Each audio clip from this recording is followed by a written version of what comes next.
Praise the lord. హల్లెలూయా. దేవుని పరిశుద్ధ నామానికి స్తోత్రం కలుగును గాక. ఆమేన్. ఉదయకాల సమయంలో ఉదయకాల మన్నా ద్వారా నా మాటలు వింటున్న మీ అందరికీ ప్రభు అయిన యేసుక్రీస్తు వారి నామంలో శుభాలు వందనాలు తెలియచేస్తూ ఉన్నాను. బాగున్నారా అండి అందరూ? దేవుని మహాకృప మనందరికీ తోడయుండును గాక. ఆమేన్. పరిశుద్ధ గ్రంథంలో నుండి దేవుని వాక్యం మనం ధ్యానించడానికి ముందుగా ఒక మాటను గురించి మనం కొద్దిసేపు ఆలోచిద్దాం. జీవితంలో చాలాసార్లు మనిషికి ఉండేటువంటి సహజమైనటువంటి స్వభావం ఏంటి అంటే, చాలా ఉంటాయి. వారికి ఏదైతే ఉందో, ఏ విషయంలో అయితే వారు సమృద్ధిగా ఉన్నారో, ఏ వసతులైతే వారు కలిగి ఉన్నారో, ఏ విషయాలైతే సుఖం అనుభవిస్తూ ఉన్నారో వాటన్నిటిని పక్కన పెట్టేసి ఏదైతే లేదో దాన్నే చూస్తూ ఉంటారు. చాలా సమస్యలు, చాలా అసమాధానాలు కలగడానికి ఇది ఒక కారణం అని మనం అనుకోవచ్చు. కాదంటారా? ఖచ్చితంగా అవును. ఎందుకనంటే ప్రతి ఒక్కరం కూడా ఏ స్థితిలో ఉన్నామో ఆ స్థితిలో సంతృప్తిగా ఉండడం నేర్చుకుంటే చాలా సమస్యలకి అవి దారి తీయకుండా ఉంటాయి అనేది మనందరం గ్రహించాల్సినటువంటి విషయం. అపోస్తలుడైనటువంటి పౌలు గారు పరిశుద్ధ గ్రంథంలో అంటూ ఉంటారు కదా, సంపన్న స్థితిలో ఉండడం నాకు తెలుసు, లేమి కలిగి ఉండడము నాకు తెలుసు, కడుపు నిండా తిని ఉండడం నాకు తెలుసు, ఆకలితో ఉండడం కూడా నాకు తెలుసు. ఇలా అన్నీ వివరిస్తూ నేను ఏ స్థితిలో ఉన్నానో ఆ స్థితిలో సంతృప్తి కలిగి ఉండడం నేర్చుకున్నాను అని దైవజనుడైన పౌలు గారు చెబుతూ ఉన్నారు. అవును, మనందరము గ్రహించవలసింది, నేర్చుకోవలసిన విషయము ఇదే కాదంటారా? ముఖ్యంగా ఈ క్రిస్మస్ వాతావరణాల్లో చాలామంది కుటుంబాల్లో ఉన్నటువంటి సమాధానాన్ని పోగొట్టుకుంటూ ఉంటారు. అప్పటి వరకు ఉన్న సంతోషాన్ని పోగొట్టుకుంటూ ఉంటారు. సంతోషంగా దేవుని సన్నిధిలో వచ్చి ఆరాధన చేయకుండా గొడవలతోనో, ఇబ్బందులతోనో, మనస్సులో కష్టంతో, బాధతో, వేదనతో పండుగ రోజున వస్తూ ఉంటారు ఆరాధన చేయడానికి. ఎందుకు?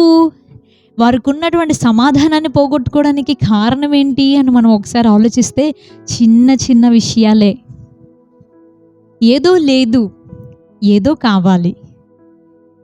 అలా ఆశించడానికి కొంతమంది ఎలాంటి ఉదాహరణలు తీసుకుంటారు అని అంటే, ఎవరినో చూస్తారు, వాళ్ళకు అది ఉంది, నాకు అది కావాలి. వాళ్ళు అది కొనుక్కున్నారు, నాకు అది కావాలి, నాకు అది లేదు, నాకు ఇది లేదు. ఇలాంటి ఆలోచనలను బట్టి దేవుడు మన కుటుంబంలో ఇచ్చినటువంటి సమాధానాన్ని పోగొట్టుకొని, సంతోషాన్ని పోగొట్టుకొని మనకి మనమే బాధను కలుగ చేసుకుంటున్నాము అనేది గ్రహించలేము. అంతా అయిపోయిన తర్వాత బాధపడినా ఏమొస్తుంది? ముందు నుండి జ్ఞానం కలిగి ఆలోచనతో నడుచుకోవడం అనేది ఒక జ్ఞానవంతుడు చేసేటువంటి పని అని మనందరం గ్రహించుకోవాలి. దేవుని వాక్యం కూడా మనకు అదే సెలవిస్తుంది. మన జీవితంలో చాలా కొరతలు ఉండొచ్చు, లేమి ఉండొచ్చు, పరిస్థితులు అన్నీ ఎప్పుడు ఒకేలాగా ఉండాలి అని అంటే ఇది మన చేతిలో ఉండదు కదా. మనం ఏది చేయలేము కదా. మనం చేయగలమా? పరిస్థితులను మార్చగల శక్తి మనకు ఉంటుందంటారా? ఏ సమయంలో మన పరిస్థితి ఎలా ఉంటే దాన్ని బట్టి మనం ముందుకెళ్ళిపోవడం చాలా ప్రాముఖ్యం. కొరతల్ని మనం ఎప్పుడు చూడకూడదు, క్రీస్తునే మనం చూడాలి. హల్లెలూయా. మన జీవితంలో చాలా విషయాల్లో దేవుడు మనల్ని ఆశీర్వదించాడు.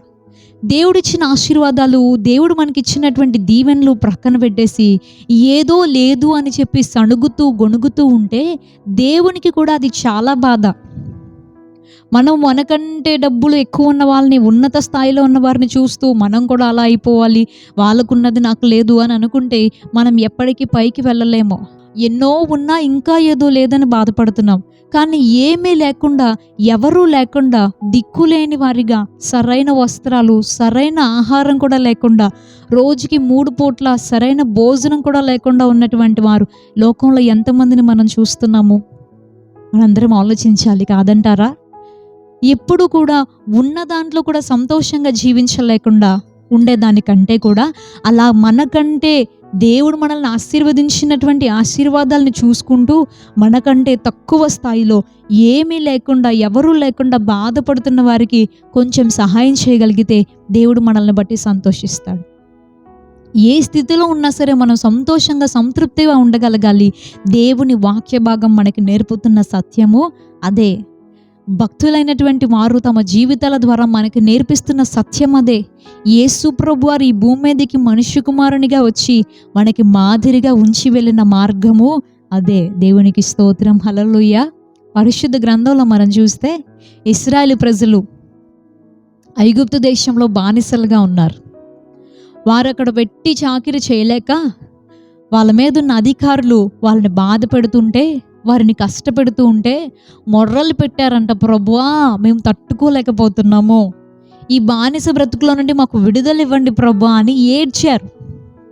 ఆ ఏడుపు విని, ఆ రోదన ధ్వనులు విని వారిని విడిపించడానికి, వారి బాధను చూడలేక దేవుడు మోషే అనేటువంటి ఒక దైవజనుడిని పంపించి, ఐగుప్తు దేశంలో ఉన్న ఆ రాజు నేను పంపించను ఇశ్రాయేలు ప్రజల్ని అని అంటే, అతని ఎదుట 10 అద్భుతమైనటువంటి కార్యాలు చేసి దేవుని మీద భయమును ఆశ్చర్యమును కలిగించి అద్భుత రీతిలో ఇశ్రాయేలు ప్రజల్ని బయటికి పంపించేలాగా దేవుడు చేశాడు. దేవుడు చెప్పాడు వాళ్ళకి ఏమని అనంటే, మిమ్మల్ని నేను కనాను దేశానికి తీసుకొని వెళ్తున్నాను. ఈ బానిస బ్రతుకుల్లో నుండి దేవుడు విడిపించి పాలు తేనెలు ప్రవహించే దేశంలోనికి తీసుకెళ్తానని, సమృద్ధి కలిగిన దేశంలోనికి తీసుకెళ్తానని దేవుడు వారికి వాగ్దానం చేశారు. ఐగుప్తు దేశంలో నుండి దేవుడు వాళ్ళని బయటకు తీసుకొని వచ్చి మార్గంలో నడిపిస్తూ ఉండగా, అరణ్య మార్గంలో వెళ్తూ అంతా మంచిగా ఉండదు, కొన్ని శ్రమలు కష్టాలు ఉంటాయి. అప్పటికి దేవుడు వారికి ఆకలిని తీర్చడానికి పరలోకంలో నుండి మన్నాను కురిపించాడు. ప్రతిరోజు దేవదూతలు తినే ఆహారాన్ని దేవుడు వారికి ఇచ్చారు. బండలో నుండి నీళ్లు వచ్చేలాగా చేశారు. ఇవన్నీ ఎలా సాధ్యం అని మనకి సందేహం రావచ్చు. నిన్నటి దినాన దేవునికి సమస్తము సాధ్యమే, నమ్ముట నీ వలనైతే అనే ఒక అంశం గురించి మనం ధ్యానం చేసుకున్నాం. అలాగే దేవునికి అసాధ్యమైనది ఏది లేదు కనుక దేవుడు తన ప్రజల్ని పోషించడానికి పరలోకంలో నుండి వారికి ఆహారంగా మన్నాను, బండలో నుండి త్రాగడానికి నీళ్లను, ఇంకా ఇలా అనేక రీతిలైన అద్భుతాలు దేవుడు వారి జీవితాల్లో చేశారు. పగలు మేఘస్తంభంగా, రాత్రి అగ్నిస్తంభంగా ఉండి దేవుడు వారికి వెలుగునిచ్చి నడిపించారు. 40 సంవత్సరాలు వారు ప్రయాణం చేస్తే వస్త్రాలు పాతగిల్లకుండా, చెప్పువారు తెగిపోకుండా దేవుడు ప్రజల్ని ఎంతగానో కాపాడారు. ఇన్ని ఆశ్చర్య కార్యాలు వారి జీవితంలో చూసినప్పటికీ కూడా వాళ్ళు ఏది లేదో దాన్నే చూసేవారు. అరే దేవదూతలు తినే ఆహారాన్ని దేవుడు మాకు పెట్టాడే అనే విషయాన్ని చూసి వారు ఎంత సంతృప్తిగా ఉండాలో కదా. ఇలాంటి ఆశ్చర్య కార్యాలు చూస్తూ కూడా వారు దేని మీద దృష్టి పెట్టేవారంటే, లేని దాని మీద, కొరతల మీద దృష్టి పెట్టేవారు. వాళ్ళని నడిపిస్తున్నటువంటి నాయకులైన మోషే మీద, అహరోను మీద సణుగుకునేవారంట, దూషించేవారంట. మేము మరలా తిరిగి ఐగుప్తుకి వెళ్ళిపోతే బాగుండు అనేవారు. సేవకుల మీద విరోధంగా లేచేవారు. దేవుడు ఎన్ని గొప్ప కార్యాలు చేసినప్పటికీ కూడా ఇంకా ఏదో లేదు అని చెప్పి సనగడము, గొనగడము, ఇలాంటి స్వభావంలోనికి అపవాది మనల్ని నడిపిస్తూ ఉంటాడు. మనం చాలా జాగ్రత్తగా ఉండాలి. కొరతలు తీర్చడానికి దేవుడు సమర్థుడే, కానీ వాటి వైపు చూస్తూ ఉన్నప్పుడు కాదు, కొరతలు తీర్చగల యేసు వైపు చూస్తూ ఉన్నప్పుడు మాత్రమే. హల్లెలూయా. మనం చదివితే ఒకసారి సంఖ్యాకాండ గ్రంథం 11వ అధ్యాయము 5వ వచనం మనం చూస్తే, ఐగుప్తులో మేము ఉచితముగా తినిన చేపలను, కీరకాయలను, దోసకాయలను, కూరాకులను, ఉల్లిపాయలను, తెల్లగడ్డలను జ్ఞాపకమునకు వచ్చుచున్నవి. ఇప్పుడు మా ప్రాణము సొమ్మసిల్లెను, ఈ మన్నా కాక మా కన్నుల ఎదుట మరేమీ లేదు అని చెప్పుకొనిరి. దేవుడిచ్చినటువంటి పరలోక మన్నాను ఎంత సింపుల్గా కొట్టేశారంటే వాళ్ళు ఉల్లిపాయలు, తెల్లగడ్డల కంటే చాలా తక్కువగా ఎంచారు. అది దేవదూతలు తినే ఆహారము దేవుడు అద్భుతంగా వారికి ఇస్తున్నాడన్న విషయాన్ని, దాన్ని, ఆ కార్యం యొక్క విలువను వాళ్ళు తెలుసుకోలేకపోయారు. వాళ్ళు ఏమంటున్నారండి, ఎందుకు? భోజనం కోసం. అది లేదు, ఇది లేదు, ఏదో లేదు. దేవుడు ఇస్తానన్నటువంటి పాలు తేనెలు ప్రవహించే దేశము వారి జ్ఞాపకాలలో లేవు. దేవుడు వారి జీవితాల్లో చేసినటువంటి ఆశ్చర్య కార్యాలు వారి జ్ఞాపకాల్లో లేవు. వారి మైండ్లో ఉన్న, జ్ఞాపకంలో ఉన్నదంతా ఏంటి అని అంటే, బానిస బ్రతుకులో తిన్నటువంటి ఉల్లిపాయలు, భోజనం. ఆ భోజనం ఇప్పుడు లేదు. దానికంటే శ్రేష్టమైనటువంటి మన్నా వారి జ్ఞాపకంలో లేదు. ప్రియ సహోదరుడా, మనందరం ఈ సందర్భాన్ని మన ముందు పెట్టుకొని ఆలోచించాల్సిన విషయం ఏంటి అంటే, జీవితంలో మనం అది లేదు ఇది లేదు అని కంప్లైంట్ చేయడం నేర్చుకున్నంత కాలము కూడా ఎప్పుడు మనం సంతోషంగాను సంతృప్తిగాను ఉండలేము. ఏ స్థితిలో మనం ఉన్న ఆ స్థితిలో మనం దేవుని స్తుతించడం నేర్చుకోగలిగితేనే దేవుడు మన జీవితంలో ఇంకా కొరతలను తీర్చగలడు. కానా అనే ఊర్లో వివాహం జరుగుతూ ఉంటే యేసయ్య ఈ భూమి మీద మనుష్య కుమారునిగా ఉన్నప్పుడు ఆ వివాహానికి ఆయన్ని కూడా పిలిచారు. అక్కడ పెండ్లి విందులో ద్రాక్షారసము కొరతగా మారింది. మనందరికీ సందర్భం తెలుసు. ఆ కొరతల్ని చూడలేదు, ఆ కొరతలను బట్టి సణుగుకోలేదు, గొణుగుకోలేదు. ఎవరు అది లేదు లేదు అని చెప్పి దాని గురించి విరోధంగా మాట్లాడలేదు. వాళ్ళు ఏం చేశారు? యేసుప్రభు వారి తల్లి అయిన మరియ వచ్చి ఆయనకి చెప్పిందంతే. మన జీవితంలో కూడా చాలా కొరతలు ఉంటాయి. ఇది జరిగితే బాగుండు అనే విషయాలు చాలా ఉంటాయి. వాటన్నిటిని తీసుకొచ్చి యేసేకి చెప్పడం, ఆయన చేతులకి అప్పగించడం, ప్రార్థనతో సమస్తము ఆయనకి ఇవ్వడం తప్పితే, మన భారం ఆయన మీద మోపడం తప్పితే మనము సనగడం చేయకూడదు. సంతృప్తిగా ఉండాలి, సంతోషంగా ఉండాలి. ఎప్పుడైతే యేసుప్రభు వారి తల్లి ఆయనకి ఈ విషయాన్ని చెప్పి అక్కడున్నటువంటి పరిచారకులతో చెప్పింది, యేసయ్య ఏం చెప్తే అది చెయ్యండి అని, దేవుడు నీటిని ద్రాక్షరసంగా మార్చాడు. ఆ విందులో ఉన్నటువంటి కొరతను తీర్చారు. ఆ వివాహంలో అవమానం కలగకుండా అద్భుత కార్యం దేవుడు అక్కడ చేశాడు. హల్లెలూయా. ఆయన కొరతలు తీర్చగలవాడే. మనకి ఏ సమయంలో ఏది అవసరమో, ఎప్పుడు ఏది కావాలో, మనకి ఎప్పుడు ఏది అక్కరగా ఉందో మన తండ్రికి తెలుసు. ప్రార్థనతో ప్రభు చేతులకు అప్పగించడం నేర్చుకోగలిగితే ఆయన కొరతలు తీరుస్తాడు. లేదు లేదు అనుకుంటూ కొరతల వైపు చూస్తూ సణుగుతూ ఉంటే ఉన్న దాంట్లో కూడా మనం సంతోషం లేకుండా అసమాధానాలు, గొడవలతో మన జీవితం అనవసరంగా వ్యర్థపరుచుకున్న వాళ్ళం అవుతాం. అంతా మన ముందే ఉంది. ఎంచుకోవాల్సినటువంటి అవకాశం కూడా దేవుడు మనకే ఇచ్చాడు. ఉన్న దాంట్లో సంతృప్తిగా ఉందాం. సనగకుండా పరిస్థితుల్ని దేవుని చేతికి అప్పగిద్దాం. దేవుడు మన జీవితంలో ఉన్న కొరతలన్నీ తీర్చి మనకి సమృద్ధినిచ్చి దీవించునుగాక. ఆమేన్.